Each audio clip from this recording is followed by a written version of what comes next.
कुंती यदुवंश के प्रसिद्ध राजा शूरसेन कृष्ण के पितामह थे। इनके पिता नाम की कन्या थी। उसके रूप और गुणों की कीर्ति दूर दूर तक फैली हुई थी। शूरसेन के फुफेरे भाई कुंती भोज के कोई संतान ना थी।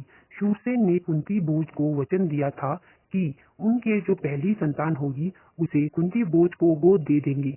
उसी के अनुसार शूरसेन ने कुंती भोज को पृथा गोद दे दी।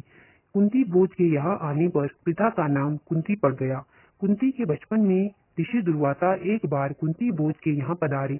कुंती ने 1 वर्ष तक बड़ी सावधानी व सहनशीलता के साथ उसकी सेवा की। उसकी सेवा टहल से दुर्वासा ऋषि प्रसन्न हुए और उसे उपदेश दिया और बोले, कुंती भोज कन्ये, तुम किसी भी देवता का ध्यान करोगी तो वह अपने ही समान एक तेजस्वी पुत्र तुम्हें प्रदान करेगा। इस प्रकार सूर्य के संयोग से कुमारी कुंती ने सूर्य के समान तेजस्वी एवं सुंदर बालक को जन्म दिया। जन्मजात कवच और कुंडलों से सुशोभित वही बालक आगे चलकर शस्त्रधारियों में श्रेष्ठ कर्ण के नाम से विख्यात हुए। लेकिन कुंती को अब लोक निंदा का डर हुआ। उसने बच्चे को छोड़ देना ही उचित समझा। इसलिए बच्चे को एक पेटी में बड़ी सावधानी के साथ बंद करके उसे गंगा की धारा में बहा दिया। बहुत आगे जाकर अभिरथ नाम के एक सारथी की नजर उस पर पड़ी। उसने पेटी निकाली और खोलकर देखा तो उसमें एक सुंदर बच्चा सोता हुआ मिला। अधिरथ निसंतान था। बालक को पाकर वह बहुत प्रसन्न हुआ। सूर्यपुत्र कर्ण इस तरह एक सारथी के घर पलने लगा। इधर कुंती विवाह के योग्य हुई। राजा कुंती भोज ने उसका स्वयंवर रचा। उससे विवाह करने की इच्छा से देश विदेश के अनेक राजकुमार स्वयंवर में आए। हस्तिनापुर के राजा पांडु भी स्वयंवर में शरीक हुए थे। कुंती ने उन्हीं के गले में वरमाला डाल दी। महाराज पांडु का कुंती से ब्याह हो गया और वह कुंती सहित हस्तिनापुर लौट आई। उन दिनों राजवंशों में एक से अधिक ब्याह करने की प्रथा प्रचलित थी। इसी रिवाज के अनुसार पितामह भीष्म की सलाह से महाराज पांडु ने मद्र राज की कन्या माद्री से भी ब्याह कर लिया। एक दिन महाराजा पांडु वन में शिकार खेलने गए।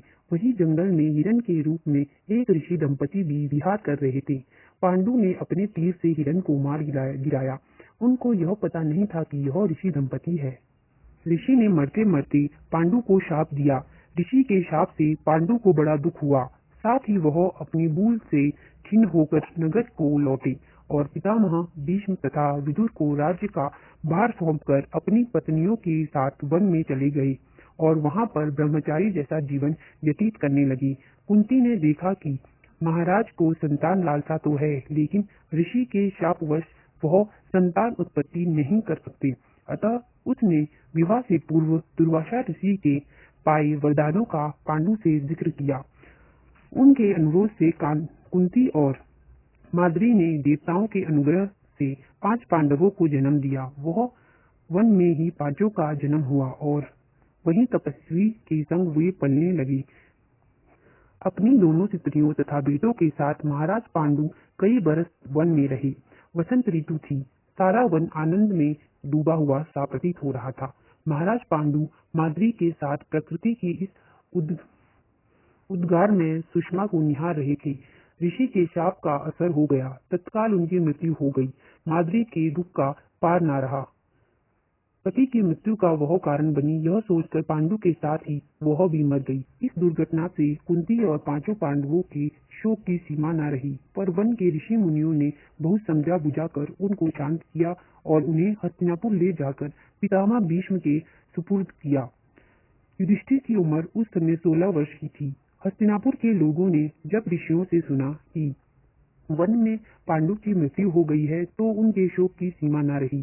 पोते की मृत्यु पर शोक करती हुई सत्यवती अपनी दोनों विधवा पुत्र वधुओं अंबिका और अंबालिका के साथ वन में चली गई। तीनों विद्याएं कुछ दिन तपस्या करती रही और बाद में स्वर्ग सिधार गई। अपने कुल में जो छल प्रपंच तथा अन्याय होने वाले थे उन्हें न देखना ही संभवतः उन्होंने उचित समझा।